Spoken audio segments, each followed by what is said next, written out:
guys.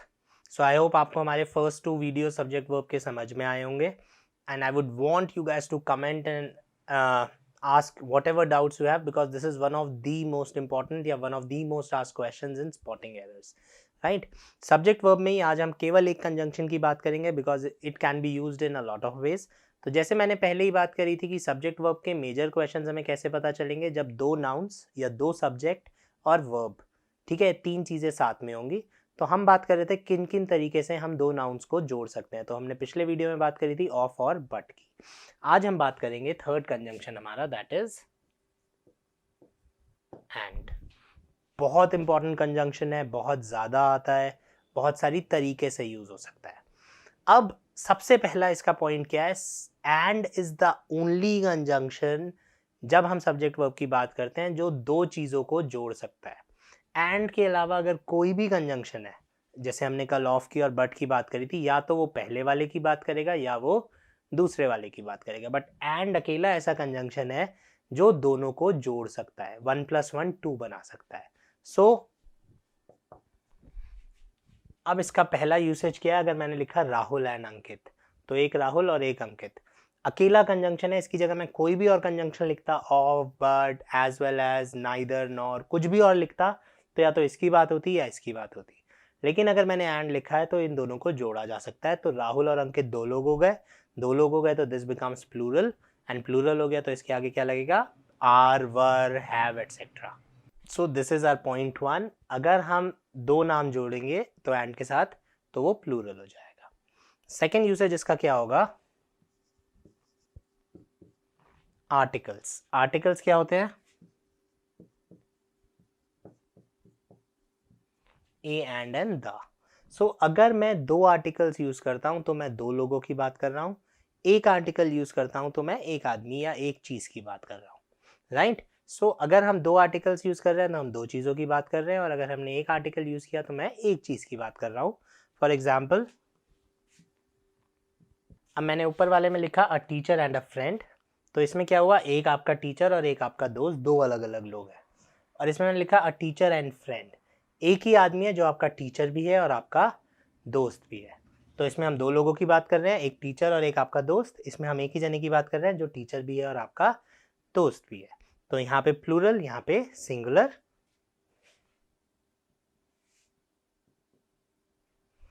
A teacher and a friend are and a teacher and a friend is. अब यहाँ पे वो सबसे ज़्यादा कंफ्यूजन होता है. अगर आपने हमारा फर्स्ट वीडियो, आपको सब्जेक्ट वर्ब का याद है, मैंने क्या कहा था कि नाउन के हिसाब से वर्ब गलत या सही होता है, वर्ब के हिसाब से नाउन गलत या सही नहीं होता. कहने का क्या मतलब है, मान लीजिए हमें क्वेश्चन आता है, for example a teacher and a friend is playing. अब मेरे से बहुत सारे बच्चे बोलते हैं, मैं कहता हूँ यहाँ पे इसकी जगह आ रहेगा. बहुत सारे बच्चे बोलते हैं कि अगर सर हम ये अ हटा दें तो भी तो क्वेश्चन ठीक हो जाएगा. तो बिल्कुल सही पूछते हैं वो बच्चे. क्यों? क्योंकि अगर मैं इसको हटाता हूँ तो ये सिंगुलर हो जाता है. तो अब एग्जाम में मैं ऐसा, तो एग्जामिनर आपको क्वेश्चन देगा नहीं जहाँ पे ए और बी दोनों गलत हो. तो यहाँ पे होता क्या है, हमें नाउन को तब तक सही मानना है जब तक एग्जामिनर ने उसको गलत नहीं, मतलब आपको हिंट नहीं दी हुई है कि नाउन ही गलत है. अगर इस सेंटेंस में ये भी गलत हो सकता है और ये भी गलत हो सकता है, तो मैं नाउन को सही मानूंगा, सब्जेक्ट को सही मानूंगा, और सब्जेक्ट के हिसाब से वर्ब को गलत किया जाता है. राइट. तो जितने लोगों को भी ये लगता है कि ये वाला आ हटा के भी तो क्वेश्चन ठीक हो रहा है, आप लोगों को बिल्कुल सही लगता है. स्पोकन इंग्लिश में क्या होता है कि आपको पता होगा एक आदमी है कि दो आदमी है, उसके हिसाब से आप बोलेंगे. लेकिन जैसे ही मैं एग्जाम्स में आता हूँ, they are just checking you, how are you, मतलब आपको, are you able to understand, not understand English. So आपको यहाँ पे नाउन को सही मानना है, तो इसलिए हमारा आंसर होगा बी. अगर एग्जामिनर नाउन को गलत कराना चाह रहा है तो वो स्पेसिफिकली आपको उस तरीके का क्वेश्चन देगा, उसको भी हम देख लेते हैं. A teacher and a friend A is doing B, their work C और नो एरर डी. अब मैंने क्या करना है, मैंने देखा अ टीचर अ फ्रेंड दो लोग, कितने लोग हो गए ए में, दो लोग. इज डूइंग कितने लोग हो गए, एक आदमी.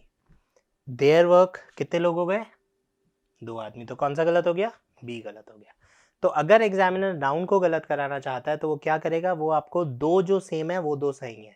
तो एग्जामिनर क्या करेगा, यहाँ देयर की जगह लिख देगा हिज.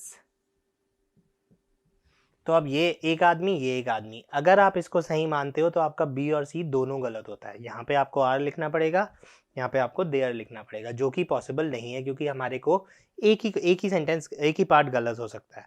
तो फिर हम क्या करके आएंगे, हम इसको गलत कराएंगे, राइट। तो अगर एग्जामिनर नाउन को गलत कराना चाहता है तो हमें क्लियर कट बताएगा कि भैया सब्जेक्ट गलत है। जब तक कि आपको वो क्लियर कट नहीं बता रहा है, हम सब्जेक्ट को हमेशा सही कंसिडर करेंगे और उसके हिसाब से नाउन या वर्ब या आगे के पार्ट्स गलत होंगे। आई होप क्लियर हो गया होगा। तो फर्स्ट यूसेज हमारा एंड का क्या हो गया, दो लोगों को जोड़ेगा। सेकंड क्या हो गया, आर्टिकल्स। अगर एक बार अ लिखा है तो एक आदमी, दो बार अ लिखा है तो दो आदमी। अब बिफोर मूविंग फॉरवर्ड एक बहुत बेसिक सा क्वेश्चन है जो आई थिंक एसएससी में आया था, एक बार ध्यान रखना। A boy and girl. अब मैंने आपको क्या बताया कि नाउन हमेशा सही होता है,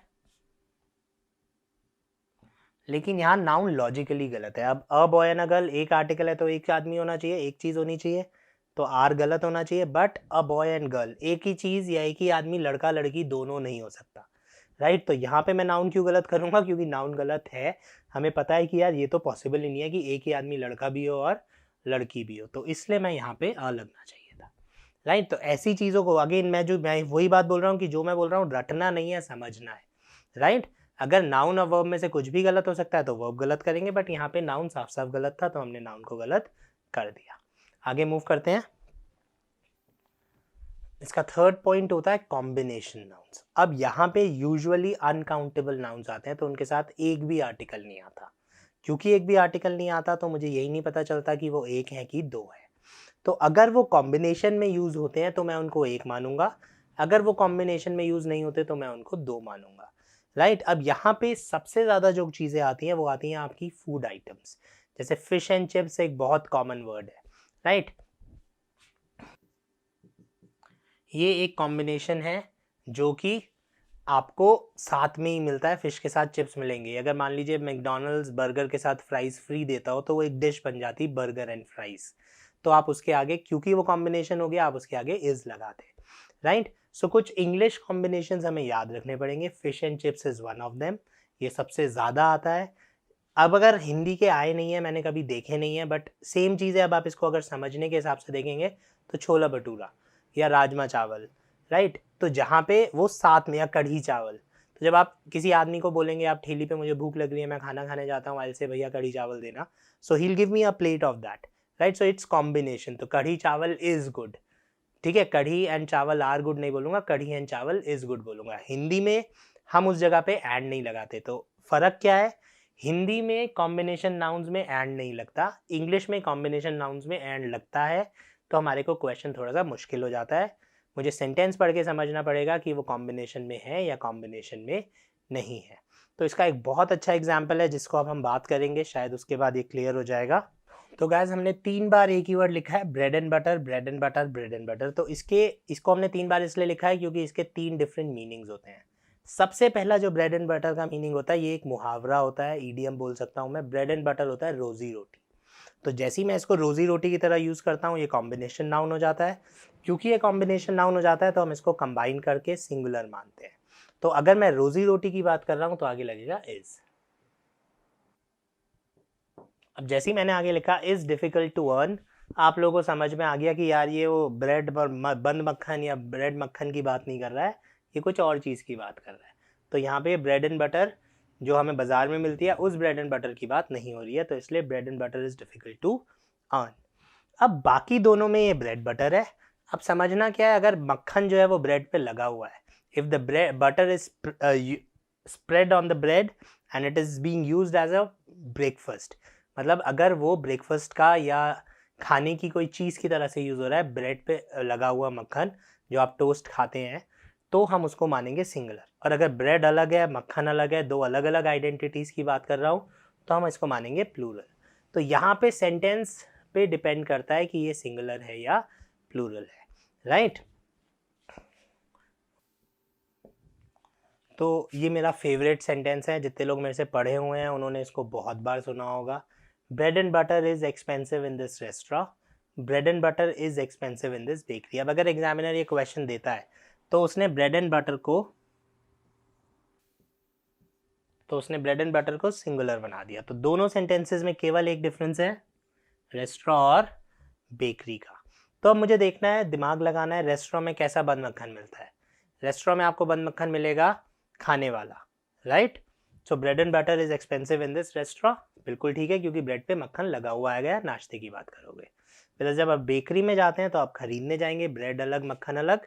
सो bread and butter is expensive बिल्कुल गलत हो जाएगा, क्योंकि आप ब्रेड और मक्खन को अलग अलग खरीद रहे हैं, तो इसकी जगह लगना चाहिए आर। आई होप क्लियर हो गया होगा।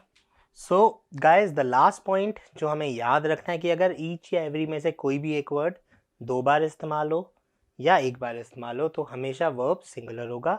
Every boy and every girl is, each boy and girl is, each boy and each girl is, right guys. तो ये था हमारा थर्ड कंजंक्शन या थर्ड वर्ड जो 2 सब्जेक्ट्स को जोड़ता है। नेक्स्ट वीडियो में जो हम कुछ बहुत सारे वर्ड्स की बात करेंगे एंड वो वर्ड्स होंगे जो आपको याद रखने पड़ेंगे, तो उनको कैसे याद रखना है, कैसे आसान बनाना है, हम उस बारे में बात करेंगे। बाकी इस वाले वीडियो में जो भी कंफ्यूजन हो, you guys can simply comment, ask whatever doubts you have. We are available on Telegram as well, Instagram पे आप हमें अप्रोच कर सकते हैं। Wherever you want, we are ready to give you answers. चलिए guys, see you, thank you.